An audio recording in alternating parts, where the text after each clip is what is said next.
Club Mediaset, bonsoir, chers téléspectateurs. Une nouvelle évaluation diagnostique attend les enseignants recrutés, reversés du moins en 2008. Décision du gouvernement lors de la dernière rencontre avec le chef de l'État, mardi 23 juillet dernier, justement.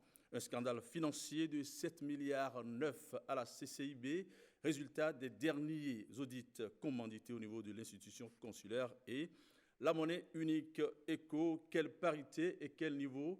Voilà l'essentiel des sujets que nous allons inviter, que nous allons décortiquer avec les invités. Invité justement sur ce plateau, Heribert Label Adjouvi, journaliste, spécialiste des questions internationales, journaliste indépendant. Bonsoir Heribert. Bonsoir Mesme Adisso, chers téléspectateurs, bonsoir. Ouais, avec vous sur ce plateau, Olivier Letémet, journaliste, rédacteur en chef du quotidien L'événement précis. Bonsoir Olivier. Bonsoir Mesme Adisso et bonsoir à tous les amis téléspectateurs. Voilà. Nous allons démarrer cette émission donc avec la revue de presse. La revue est signée Rebecca Kendian-Houndé.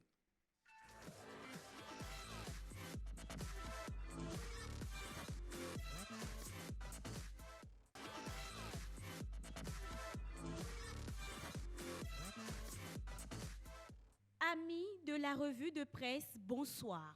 Le chef de l'État annonce une nouvelle évaluation diagnostique des enseignants. L'annonce a été faite le mardi 23 juillet dernier à l'issue d'une rencontre entre le président Patrice Talon, les centrales et confédérations syndicales, nous apprend le quotidien Le Progrès. Grâce à cette évaluation, le quotidien du service public La Nation rapporte que la qualité de l'enseignement sera améliorée. L'auteur de l'article trouve que les échanges se sont déroulés en toute cordialité. Les meilleurs enseignants contractuels seront admis dans la catégorie des fonctionnaires de l'État. Mais le processus d'évaluation ne doit pas s'opérer sans les partenaires sociaux. Ils seront consultés, notamment sur le format des épreuves et les modes d'administration de celles-ci. Désormais, cette évaluation sera obligatoire et tout refus de s'y sacrifier entraînera pour le contrevenant de fâcheuses déconvenues,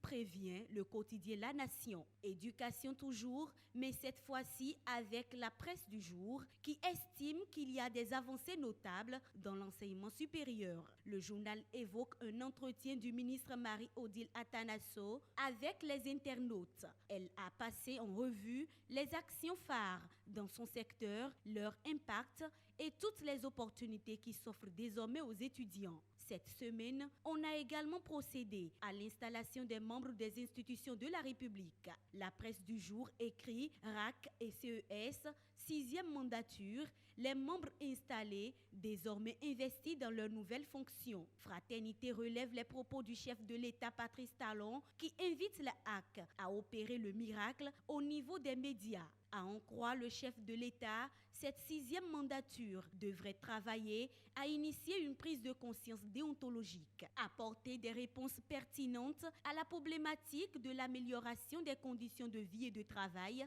des professionnels des médias et asseoir les bases de l'émergence de grands organes de presse. La Nation, quant à elle, évoque les propos du nouveau président de la HAC, Rémi Prosper Moretti. Nous allons faire valoir nos prérogatives. Il s'agit pour lui de travailler à une presse libre et professionnelle au service de la nation. Une presse prête à relever le défi de la numérisation. Parlons à présent de la distribution gratuite des actes de naissance sans souche. Selon La Nation, 400 275 sinistrés ont été répertoriés. C'est une information rendue publique par le Conseil des ministres et déjà la distribution pilote des actes de naissance du projet d'enregistrement dérogatoire à l'état civil a démarré. La priorité en parle et titre « Fierté d'être béninois ». Cette opération de distribution démarrée le 25 juillet va prendre fin le 7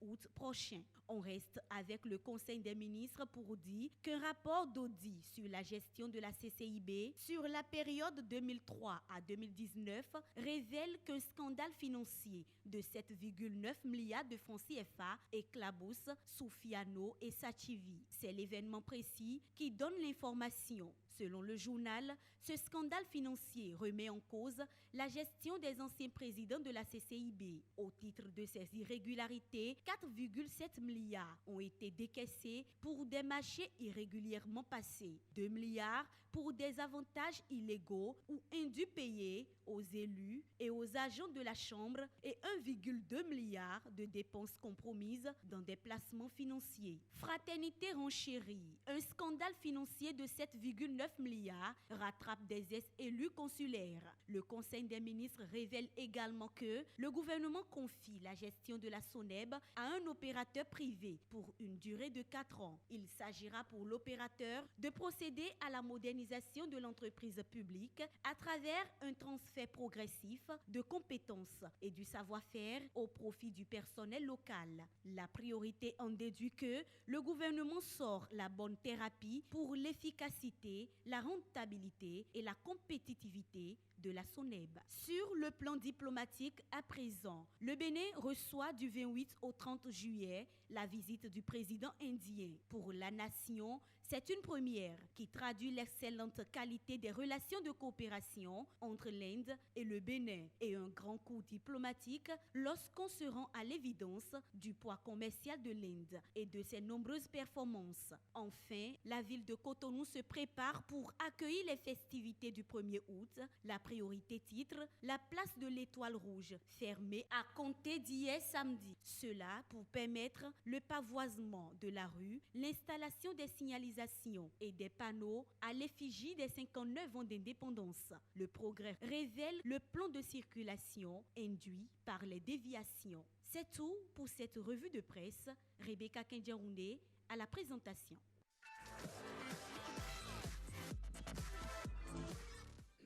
Merci à vous, Rebecca Kendiaoundé. Hervé Label Adjovi, le chef de l'État, était mardi 23 juillet dernier avec les partenaires sociaux.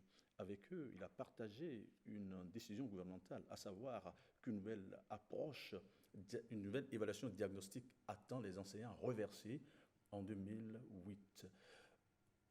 Une évaluation diagnostique pour une amélioration de la qualité de l'enseignement.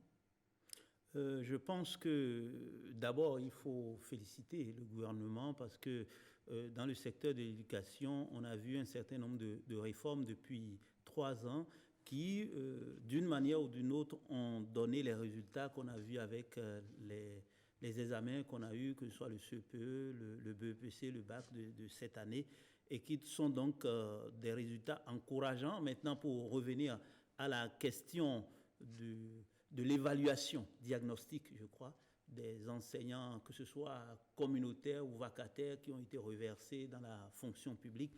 Je pense que sur le principe, il ne devrait pas y avoir de problème, puisque c'est l'État qui recrute et donc qui peut évaluer alors son personnel dès qu'il estime qu'il faut le faire.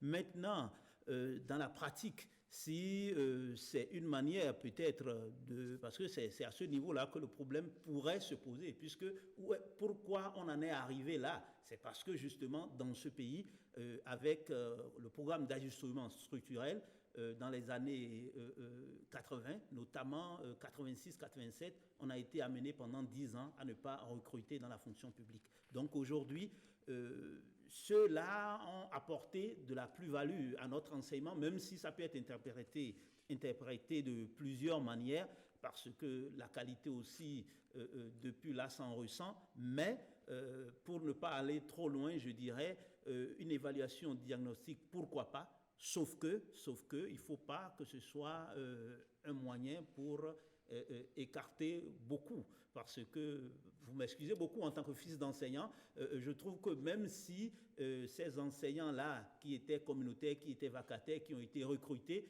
même s'ils ne sont pas à la hauteur, ça fait quand même 11 ans, on a eu entre-temps, ce que je disais tout à l'heure, il y a peut-être va-t-on les déployer sur d'autres fronts.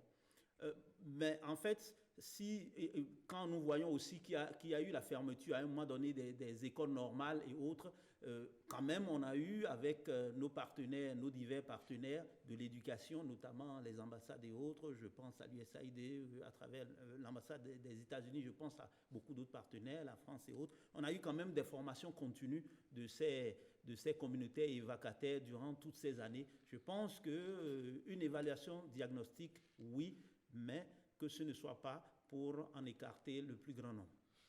Oui, Olivier Lotiemin, une nouvelle évaluation diagnostique serait-ce un gage pour améliorer la qualité? La qualité du système éducatif, d'abord, il y a un problème. Vous savez, à la rencontre de mardi dernier, moi, je m'attendais à ce que les centrales syndicales, comme d'habitude, signent un protocole d'accord avec le chef de l'État. Je n'ai pas vu ça. Je n'ai même pas vu le relevé de cette rencontre, le compte rendu de cette rencontre. L'ORTB ne nous l'a pas fait. C'est l'une des rares fois où, pour une rencontre aussi importante, moi, je n'ai pas vu de compte rendu officiel, ni de l'ORTB, ni des organes accrédités au palais de la Marina. Déjà, il y a cette incertitude qui plane. Donc, pour moi, c'est difficile de mettre un avis clair et tranché sur la question, d'autant plus que tous les comptes rendus que j'ai eus jusqu'ici émanent des centrales syndicales, bien sûr, qui émettent des avis compte tenu de leur sensibilité du moment. Mais le gouvernement lui-même ne nous a pas présenté, aucun ministre, ni de l'enseignement, des enseignements maternels et primaires, ni de l'enseignement secondaire, ni de l'enseignement supérieur, aucun d'eux ne nous a présenté la situation. Donc, et ça, je parle de moi qui suis dans un organe d'information et qui suis à la quête de l'information.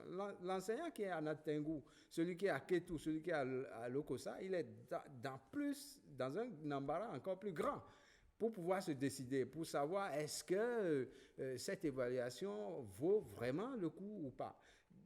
Cela dit, c'est... Au cas où ce sera fait, est-ce que ça vaut le coup, comme vous le dites? Serait-ce du moins un gage pour améliorer la qualité de ce système? On a dit évaluation. On n'a pas dit qu'on va faire une formation. Évaluation. C'est un peu comme si... Évaluation pour faire passer en APE ceux qui étaient méritants et qui sont ACE. C'est bizarre.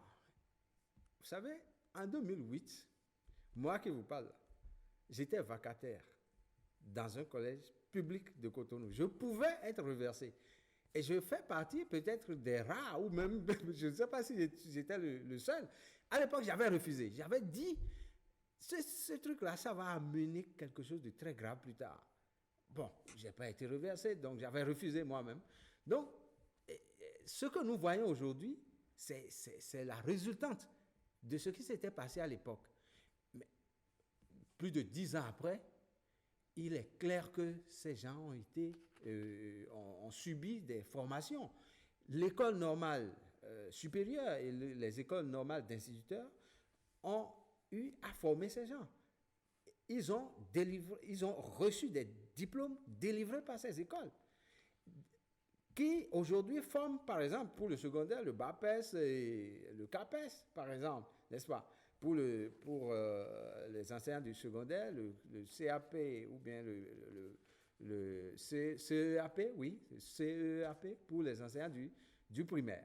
Donc, quand vous prenez l'un dans l'autre, lorsque vous dites que ces enseignants sont mauvais, ça veut dire que vous remettez en cause ces diplômes délivrés par des écoles publiques. Des écoles qui, par ailleurs, sont animées par des professeurs d'université. Moi, je me pose la question, est-ce que ça veut dire qu'un jour, on va demander à un diplomate qui a obtenu régulièrement son diplôme de diplomate, on va lui dire, bon, on va te refaire ton diplôme, tu vas reprendre, tu vas aller composer, après avoir fait 10 ans de pratique diplomatique. À vous entendre, vous avez quelques appréhensions. Qu'est-ce qu'il y a à craindre dans le cadre d'une évaluation diagnostique? Vous savez, la dernière évaluation diagnostique, moi j'ai écrit là-dessus, on en a organisé toute une enquête autour, comme nous avons pour lundi dans mon journal toute une enquête autour de cette situation. Au cours de cette évaluation, nous avons observé que c'est des questions d'ordre général, de théorie générale, hein, qui ont été posées aux enseignants. Bon, un enseignant de sport, de PS, pour tout dire, à qui on pose une question sur, comment dire, sur la liberté, c'était un sujet comme ça, sur la liberté, si on pose une question comme ça à un enseignant de PS, à quoi ça va lui servir? Vous voyez, donc, il y a surtout la nature de l'évaluation. Personne...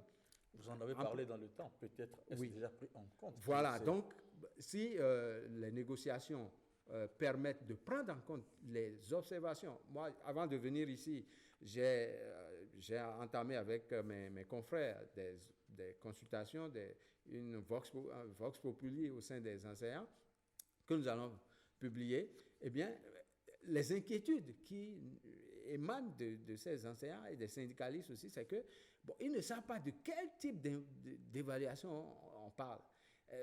Vous savez, les enseignants, c'est presque chaque semaine qu'ils font d'évaluation sur eux-mêmes. Permettez que nous partagions la parole. Bien sûr. Il a quelques appréhensions. Pourtant, on parle d'un reversement au mérite. Avez-vous les mêmes appréhensions que M. Olivier Alotimé? Mais je vous l'avais dit tout à l'heure que nous ne sommes pas arrivés à cette situation par hasard.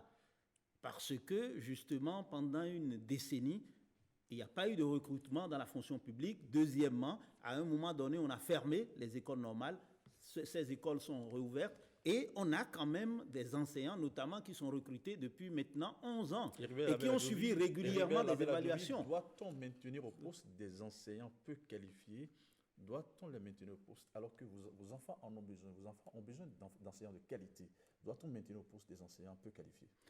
Non, moi je pense ne vaudrait-il pas mieux évaluer leurs capacités et les déployer sur d'autres fronts plutôt que de les maintenir au poste?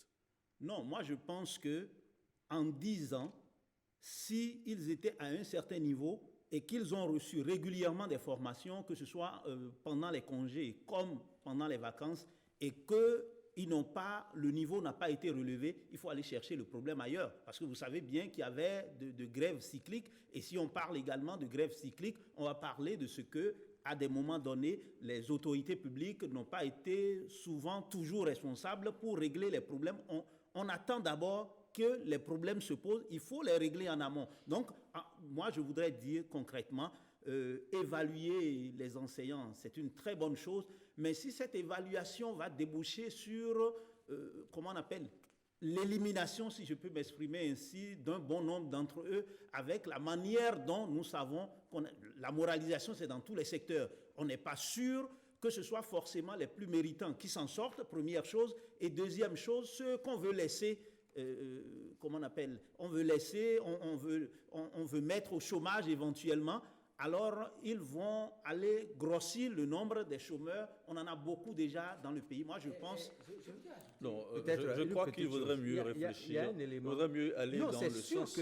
C'est sûr que, vous savez, d'un côté comme de l'autre, quand vous écoutez les enseignants, ils sont prêts pour toute évaluation. Et en principe, les enseignants sont les évaluateurs en chef. Ils le font tout le temps. Est-ce que le niveau de l'ensemble, de la plupart des enseignants vous rassure, vous qui parlez, vous savez, un peu comme des défenseurs? Il y a des indicateurs clairs.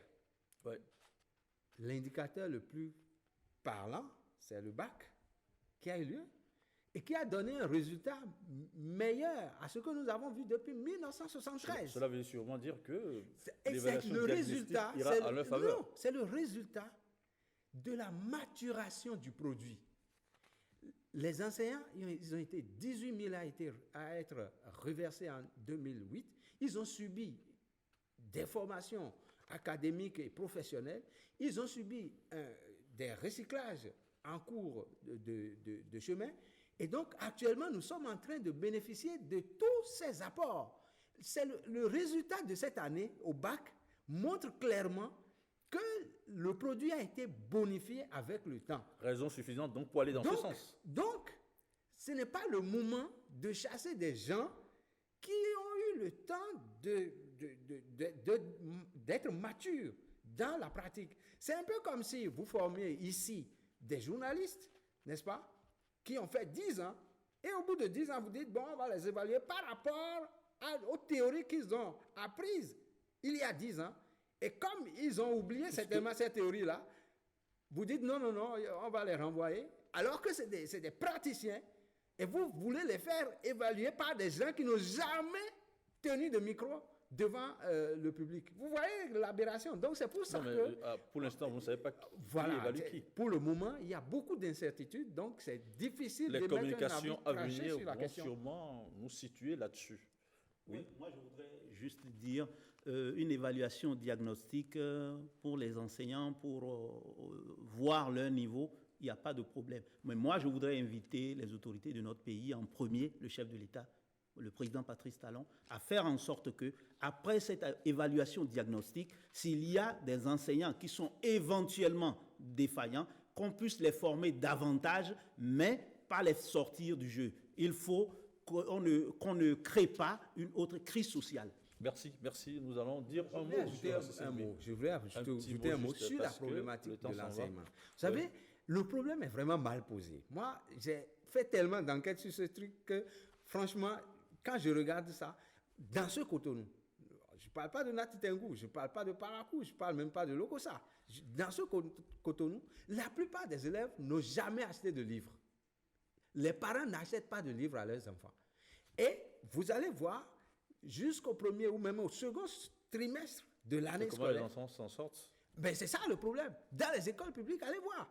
La plupart des parents... Non, vous n'avez pas fait... Non. Vous ne parlez pas sur des bases officielles. Non. Ça, moi, c'est je vous dis, je vous parle par rapport aux enquêtes que nous, on a faites. Aux enquêtes que nous, on a faites. Parce que là... Les parents n'achètent pas de livres. Et les parents ne payent pas de scolarité à temps. Vous verrez, les premiers, deuxièmes devoirs, vous constaterez qu'une bonne partie des élèves, même des classes des vous posez un autre problème. Voilà, c'est ça. Donc, nous allons problème y revenir. Nous allons y revenir. Le cas du problème n'est pas seulement lié aux enseignants. Il faut et voir le problème dans ça de façon holistique. Et non focaliser l'attention sur les enseignants dont nous voyons tous qu'ils sont en train de se bonifier avec le temps. Voilà, nous allons parler donc de la CCIB où il y a un scandale financier de l'ordre de 7 milliards 9. 7 milliards 9, résultat donc de la gestion de 2003 à 2019. Qu'est-ce qui pourrait justifier un scandale de cet ordre, Hervé Alabel-Adjovi? Non, je pense que il est question, on a parlé ici, au lendemain de la conférence nationale de février 90, de la moralisation de la vie publique. Mais nous avons vu par la suite que c'est des mots, c'est beaucoup plus de mots que de la réalité, puisque chaque pouvoir qui s'installe fait l'état des lieux, mais après met ça dans les tiroirs et ça devient un peu comme une menace au pouvoir antécédent. C'est ce que nous avons vécu jusqu'à ce jour et ça, je pense qu'on est dans une génération. Donc on constate tout simplement que c'est le modèle démocratique que nous pratiquons et la manière dont les acteurs politiques, surtout aux affaires, gèrent le pouvoir politique qui nous amène à cela. Ce n'est pas seulement qu'à la CCIB. Dans toutes nos structures, il y a toujours des moyens pour procéder à la prévarication des ressources publiques. Et ça, c'est un problème véritable. Donc, la CCIB, c'est un cas parmi tant d'autres. Il n'y a pas cette structure de l'État aujourd'hui. Si on veut être sérieux, si on fait le diagnostic, on va voir que beaucoup de gens iront en prison. On ne souhaite pas forcément que les gens aillent en prison. Je l'ai dit il y a quelques mois ici. On fait le point. On n'a jamais fait ce point-là. Depuis 90 au moins, à ce jour, les uns et les autres qui ont géré les affaires publiques. Et on a les dossiers, mais on les cache pour mieux continuer, si je peux m'exprimer ainsi, la prévarication des ressources publiques. Il faudrait qu'un jour, on s'arrête et qu'on ait, comment on appelle, sous d'autres si on a eu vérité, réconciliation. En tout cas, qu'on sache exactement ce que des gens ont détourné dans le pays et que ceux qui doivent payer, payent, parce que ce n'est pas la prison qui règle la situation. Donc la CCIB, c'est un cas, ce n'est pas surprenant du tout. Les cas peuvent être cités par milliers. Oui. Olivier Alotiémé, il y a pourtant eu un administrateur provisoire récemment, en la personne de M. Alcantara. Oui. Est-ce à dire que les audits d'antan ne sont pas allés au fond des dossiers?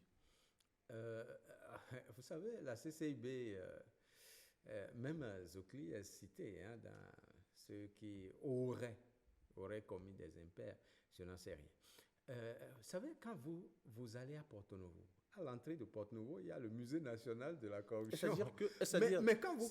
Dossier cité, quand vous, et Zokli, pardon, Oui, cité, oui. Zokli d'Alcantara cité, est-ce à dire qu'il aurait caché certaines informations? Non, Serait-ce à pour dire? le moment, on n'en sait rien, c'est le gouvernement qui connaît, qui a l'audit en main. Donc, je disais, quand vous rentrez dans Porto-Novo, à votre droite, vous avez le musée national de la corruption, le Parlement à votre inachevé. Et à votre gauche, vous avez un autre Un monument, éléphant blanc. le bâtiment de la CCIB, sur lequel une enquête journalistique a été faite, publiée dans un ouvrage édité, que j'ai lu, publié par François Oudot et Wilfried Hervé à Doum. Si vous lisez ce livre, vous allez dire que la CCIB, c'est un gros scandale depuis de nombreuses années.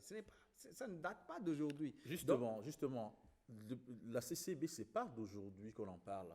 Les présidents, on parle d'Attao Soufiano, Ouais. on parle de celui qui vient de partir, M. Jean-Baptiste Tativi. Oui. Ben, la CCB a toujours été ainsi depuis des années. Qu'est-ce qui favorise cette situation?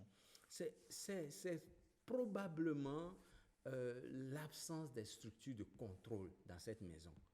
C'est la maison des hommes d'affaires et comme l'autorité publique n'a pas sa main dedans, n'a pas des structures de contrôle réguliers pour aller voir ce qui s'y passe, eh bien, chacun se livre à des prévarications dont nous remarquons le résultat, selon moi. Parce que pour avoir regardé, je ne suis pas sûr que Sachivi soit mêlé à des affaires. Bon, je ne sais pas encore pour le moment. Vous n'en En tout savez cas, rien. on verra. Mais Pour l'instant, vous n'en savez rien pour l'instant. bien sûr, mais quand vous regardez la mise en place de l'administration Zokli, par exemple, d'Alcantara Zokli, c'était à cause des prévarications menées sous Attao Soufiano. Et on avait pensé que ça allait s'arrêter, mais malheureusement, bon, Soufiano est resté libre de ses mouvements. Je crois même qu'il n'y a pas eu de procès sur ce sujet-là. Je crois que maintenant, c'est l'occasion de nous révéler tout ce qui s'est passé, puisque l'audit est remonté jusqu'à 2003. Donc, de nous dire tout ce qui s'est passé jusque-là. Et de sanctionner au besoin. Oui, Ribera Abel-Adjovi, on entend des noms qui sont cités. Attao Soufiano, Jean-Baptiste Sachivi et que sais-je. Quel sort pour eux? Non, de Quel toute sort pour eux s'il faut suivre le droit? Oui, vous savez très bien que lorsque vous êtes commis à la chose publique et que vous procédez à la prévarication des ressources publiques, vous devez répondre.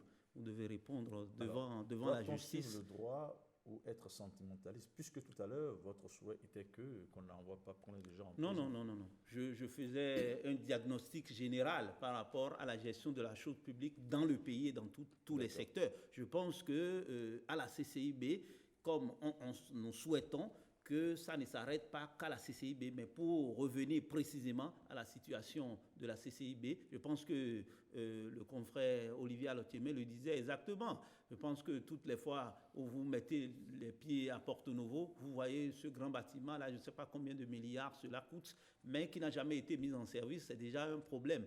Et au-delà de cela, s'il y a eu une expertise sur le terrain et que on a constaté qu'il y a de malversations, ceux qui sont coupables, en tout cas ceux qui sont suspectés, doivent s'expliquer. Je pense que ça, c'est tout à fait normal. Et je pense que dans ce sens-là, on ne peut pas ne pas être d'accord que ceux qui gèrent nos entreprises publiques répondent de leurs actes, qu'on fasse l'évaluation, parce que le peuple, on ne peut pas demander des sacrifices au peuple et que le peuple attend toujours de lendemain meilleur, que ce soit de l'eau, d'électricité, des pistes rurales, tout cela, et c'est toujours envoyé aux calendes grecques presque, et qu'il y ait des gens qui sont, comment on appelle, qui ont reçu l'éducation aux frais de l'État et qui sont maintenant à des postes de responsabilité et qui procèdent ensuite à de la prévarication. Je pense qu'il n'y a pas de sentimentalisme de ce côté-là.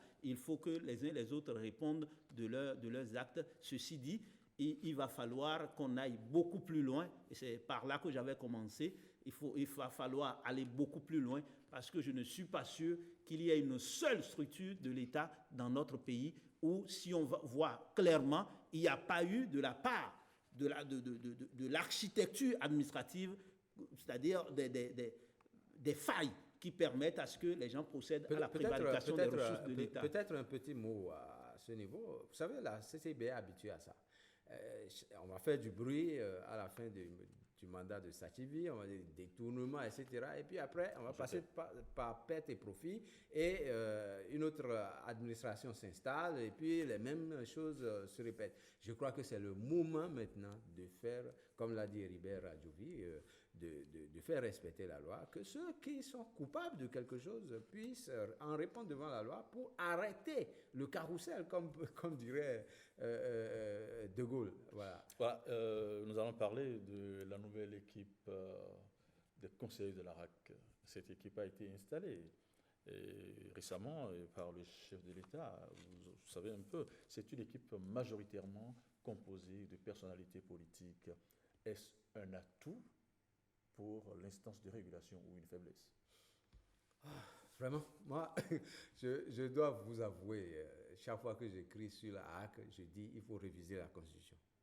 Toutes les fois. Ça fait partie des arguments majeurs pour lesquels j'ai toujours dit que le chef de l'État a raison de parler de révision de la Constitution. La HAC ne nous sert à rien.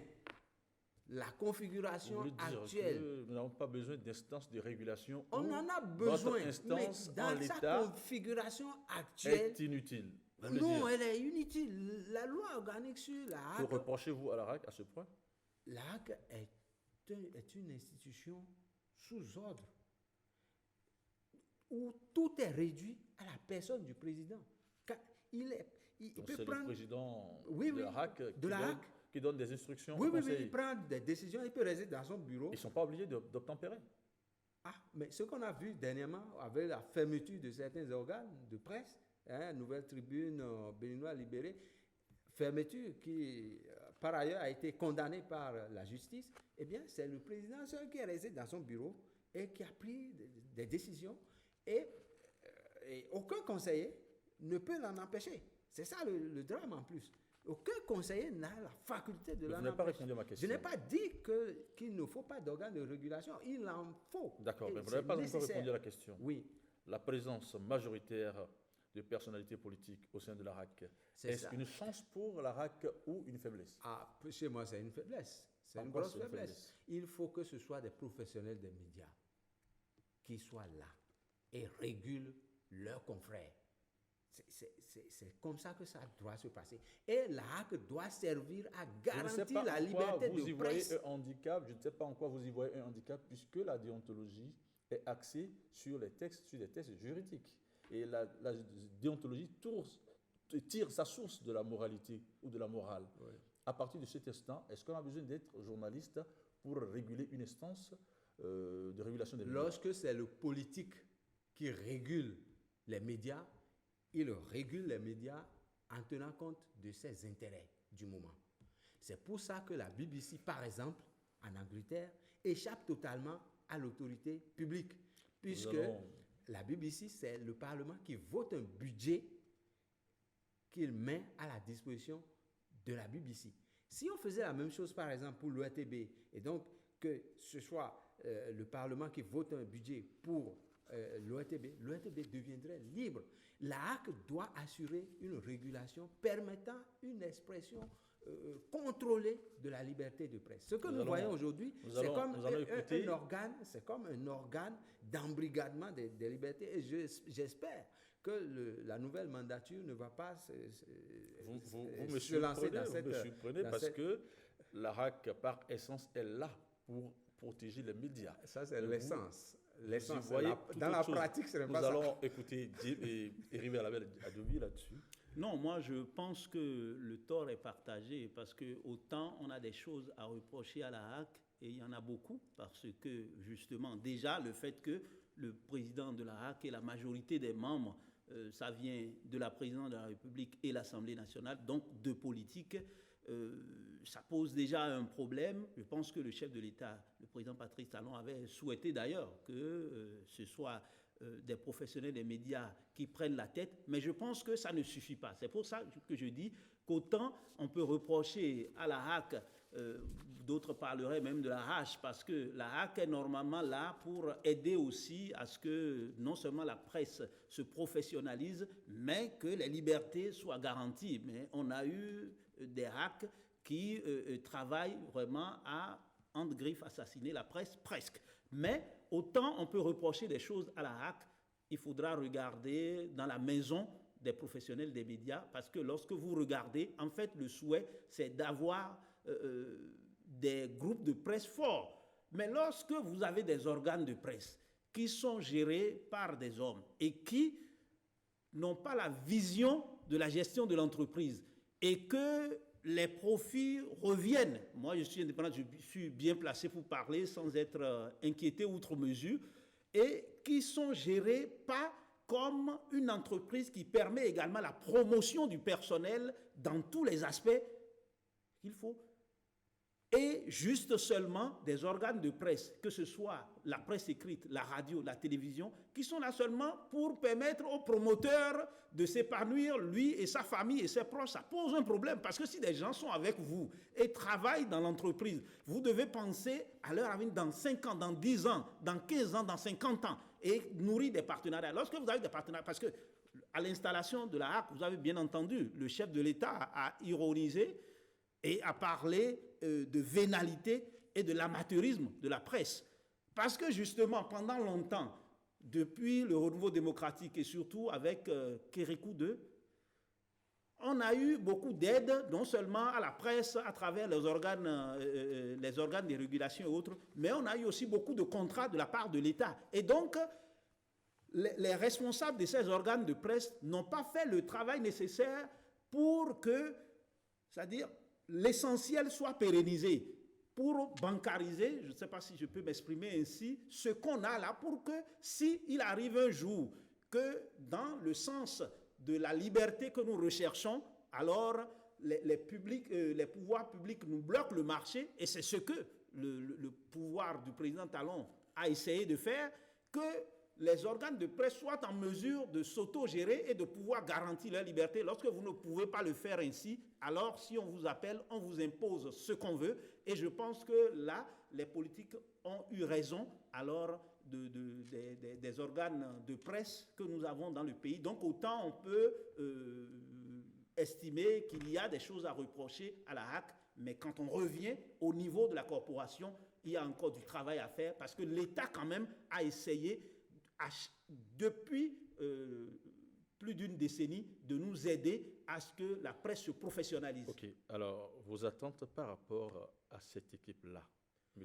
Héribert Labelle-Adjovi? Bon, je ne veux pas... Vos attentes, ce que vous non, attendez. les attentes, c'est que qu'on le veuille ou non, je pense que le nouveau président de la HAC a dit qu'il va faire ce qu'il peut pour aider à ce que l'on ait une presse indépendante et professionnelle. On espère qu'il le fera, mais je n'attends pas grand-chose de lui, parce que, qu'on le veuille ou non, étant quand même choisi par le chef de l'État, vous m'excusez beaucoup l'expression. Il a dit qu'il n'est pas un appendice. Non, attendez, attendez. Attendez, dans les conditions actuelles, même si c'est vous qui êtes à la place du chef de l'État, et qu'on vous donne la possibilité de nommer le président de la HAC dans les conditions dans lesquelles nous sommes actuellement, avec les organes de presse qui ne sont pas eux-mêmes responsables. Non. Vous me nommez, je ne vous reconnais plus, puisque j'en ai pour 5 ans. Donc moi je pense qu'à l'étape actuelle, évidemment, on ne peut que souhaiter, comme si on était à l'église, on ne peut que souhaiter ou exprimer le vœu que le nouveau président de la HAC et les conseillers, au-delà de ce qu'ils sont nommés pour la plupart, alors laissent vraiment une bonne image d'eux-mêmes à leur départ. Mais moi, je pense que autant on peut souhaiter cela, moi, je voudrais souhaiter qu'au niveau des organes de presse, qu'au niveau des associations qui représentent et les journalistes et les patrons, que l'on réfléchisse véritablement en profondeur pour aider alors l'État à être obligé de nous aider à mieux être professionnel et à mieux être libre. Puisque le temps s'en va, est-ce qu'on peut dire sommairement ce que vous reprochez à l'équipe sortante de la RAC? Je Bon, commence moi, par vous. j'ai Voilà, déjà vous en dit, avez hein, beaucoup j'ai contre déjà cette dit, équipe, hein, j'ai voilà. déjà dit que Adam Bonitessi, le président sortant, prenait des décisions cavalières. Je l'ai dit, je l'ai écrit, je suis venu ici plusieurs fois le dire. Donc, il prend des décisions qui sont déboutées par la justice, mais fondamentalement, il ne faut pas lui reprocher ça. Parce que la loi lui permet de rester seul dans son bureau et de prendre des décisions qui se sont révélées désastreuses plus tard. Il faut changer la loi organique sur l'ARAC. Il faut aussi réviser la Constitution pour permettre au Parlement de voter le budget de l'ORTB, rendre l'ORTB libre. Voilà. Donc, c'est de ça que c'est ce que moi j'attends, en fait, de la nouvelle mandature, qu'elle agisse dans le sens à faire voter une nouvelle loi organique en remplacement de celle qui est là aujourd'hui, qui est obsolète. Voilà. Bon, vous n'allez pas forcément revenir sur le sujet, on va évoluer parce qu'il y a quand même la monnaie unique, la guerre de l'écho. Disons un mot là-dessus. Alors, il se pose un problème de parité par rapport à cette monnaie. Certains annoncent déjà que la parité par rapport à l'euro, par exemple, sera la même. 1 euro à 665,957. Alors, un écho donnera-t-il la même parité? Et si on accepte cette parité, ne serait-ce pas une façon? En quoi est-ce qu'on aurait évolué? Non, moi je pense que ce dossier d'abord, la CEDEAO, c'est 15 États.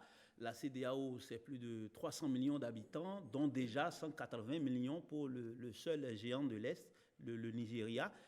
Mais la CEDEAO également, c'est le franc CFA et 7 autres monnaies.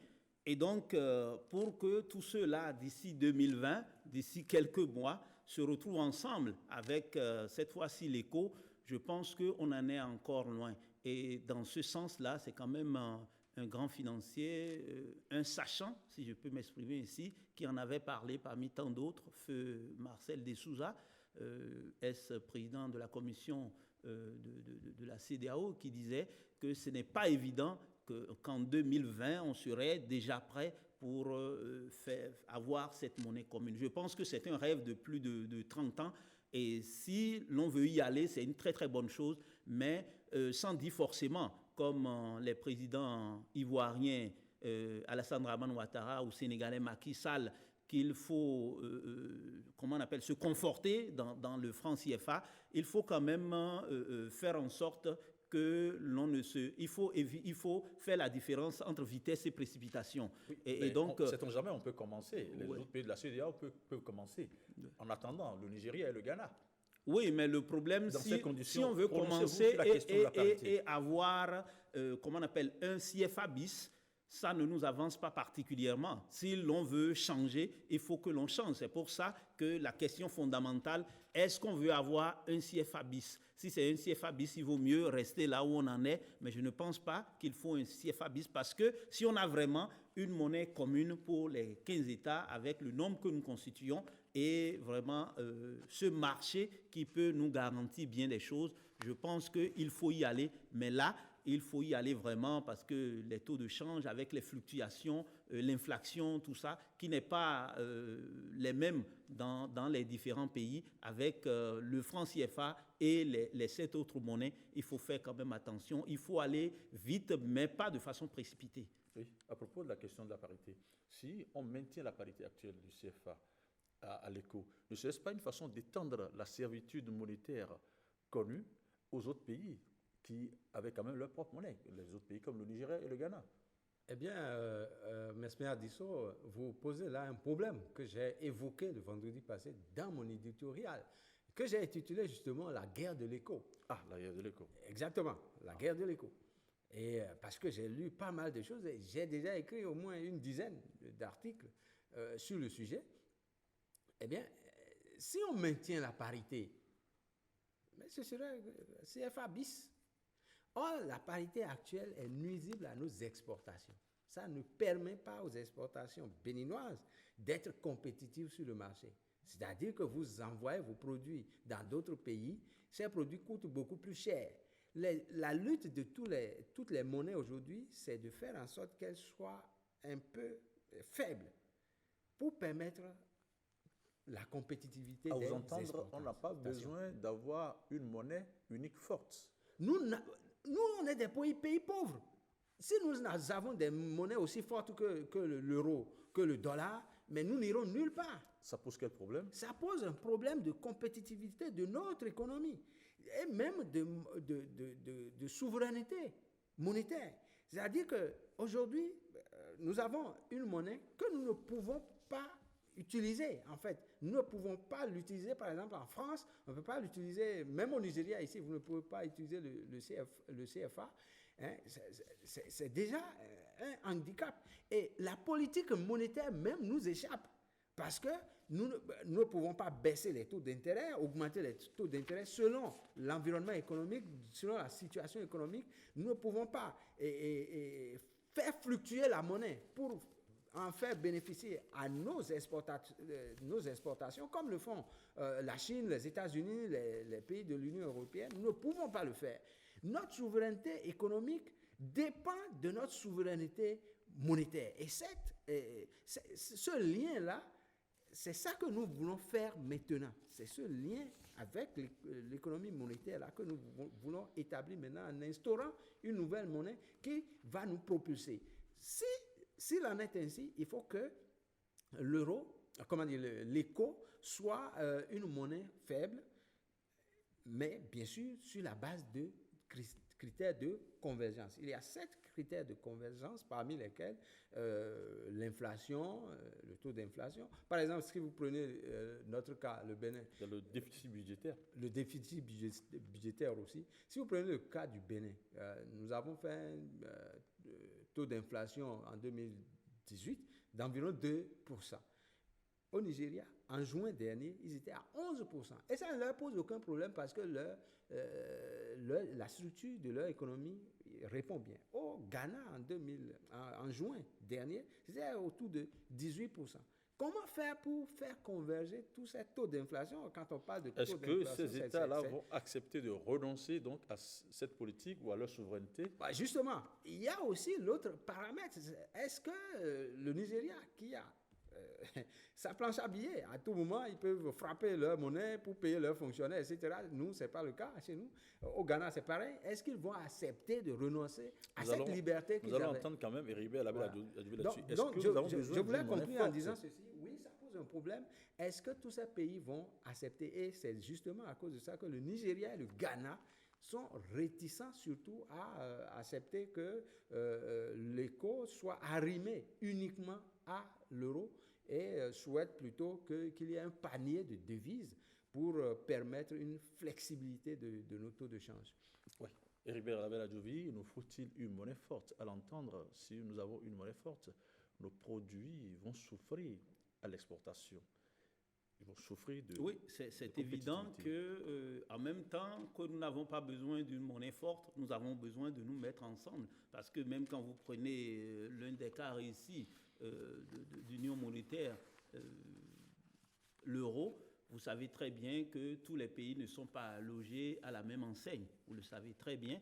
Et donc, lorsque vous vous mettez ensemble et que vous décidez d'aller ensemble, alors ceux qui sont les plus forts essayent de drainer ceux qui sont les moins forts. Et surtout, le travail à faire, c'est faire en sorte que nous ayons de la diversification au niveau de nos unités de production. Et donc, progressivement, il faudra ériger des règles qui permettent à ce que chaque pays, dans les domaines où il se trouve fort, alors développe ses productions. Donc, je pense que c'est ça qui permettra que notre monnaie soit compétitive tout en étant une monnaie souveraine. Je pense que c'est très, très important parce que si nous ne pouvons pas évoluer vers cette union monétaire, notre, comment on appelle, la libre circulation des personnes et des biens dans l'espace CEDEAO ne sera qu'un vain mot. Merci. Le temps qui nous est imparti touche à sa fin, mais j'ai deux préoccupations. Le dialogue, la décrispation donc, de la crise post-électorale. Le FCBE exige la nomination d'un médiateur pour conduire un dialogue national. Qu'est-ce que vous en pensez? Oui, il y a Noureni Achade, Noureni Achade. oui, le porte-parole des FCBE qui a souhaité cela. Bon, si le chef de l'État ou bien le gouvernement le conçoit ainsi, moi je dis pourquoi pas. Toutes les initiatives. Noureni Achade réalise un distinguo entre dialogue national et dialogue avec les partis politiques. Les deux ne conduisent-ils pas à un même confluent? Oui, c'est vrai, il a raison. Dialogue national, cela suppose dialogue avec la société civile, avec tous les syndicats, etc. Bon, moi, je crois qu'on n'en est pas là. C'est un dialogue politique, surtout pour les élections prochaines. L'essentiel, c'est un dialogue politique. C'est surtout un dialogue politique. L'un ou l'autre peuvent nous conduire à ça, à la paix. Bon, moi, je pense que sous Boni Yayi, les gens avaient parlé d'une deuxième conférence nationale, une conférence nationale bis. Donc, c'est dans ce sillage que Noureni Achade parle un peu de dialogue national, donc dialogue dans lequel on va tout inclure, etc., etc. Bon, si les acteurs politiques peuvent s'entendre sur un médiateur et faire confiance à ce médiateur-là, bon, pourquoi pas? Nous, on sera là, on va commenter. Nous allons écouter Heribert Labelle-Adjoui là-dessus, Oui, je médiateur pense national. qu'il n'est pas question que des prochaines élections. Nous avons eu des élections dans les conditions dont tout le monde, que tout le monde connaît, du moins. C'était difficile. Le chef de l'État a voulu que ces élections soient inclusives. Ces élections étaient exclusives. Tout le monde le sait. Avec tout ce que cela a eu de conséquences, je pense qu'il y a à défaut d'une cassure, il y a eu quand même une sérieuse fissure dans le tissu national. Et dans ce sens, je ne pense pas qu'il faut laisser aux seuls politiques de gérer cette situation. Je pense que, et les intellectuels, la société civile, tout ça, sans qu'on ne soit à une conférence nationale bis, il faudrait une concertation nationale, parce que penser que tout va bien, qu'on est dans le meilleur des mondes, ça peut nous amener un jour à nous retrouver le dos au mur. Oui, et puis le président de l'Inde est au Bénin. Il y est déjà, je crois, il est déjà. Alors pourquoi avoir choisi le Bénin? Ah, mais je pense que d'abord, c'est une tournée ouest-africaine du président indien. Une le tournée, président mais indien le Bénin Ram fait partie Nath des priorités. Kovind. Oui, le Bénin, vous savez, avec, comment on appelle, le forum Inde-Afrique, il y a un grand intérêt de l'Inde pour l'Afrique et le Bénin a grand intérêt à avoir ce grand partenaire. Quand même, c'est 1,3 milliard d'habitants et l'Inde, il ne faut pas l'oublier, ne serait-ce qu'en 2009, l'Inde nous a quand même fait don de pas moins d'1 milliard de francs CFA, notamment pour des projets dans les secteurs et de la santé et de l'éducation. Et l'Inde avec le Bénin également, c'est aussi, comment on appelle, un prêt de 7 milliards 500 millions pour intervenir et dans le secteur de l'agriculture, dans le secteur de l'éducation, dans le secteur des télécommunications, sans oublier également la formation. Et donc, le Bénin et l'Inde aujourd'hui,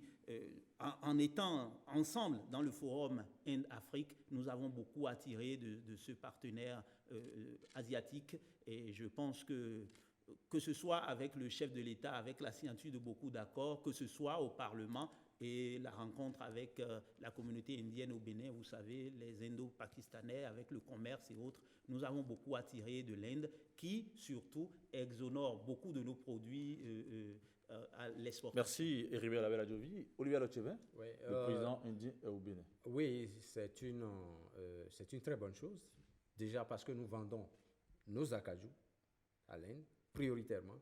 Ça fait partie des pays qui consomment le plus l'acajou béninois. L'acajou dont l'exportation souffre ces temps-ci. Oui, bien sûr. Bon, c'est une conjoncture internationale, mais c'est passager et c'est sûr que ça va se relancer bientôt.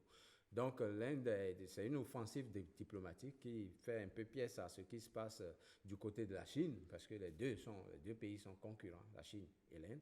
La Chine a son sommet sino-africain et a lancé la route,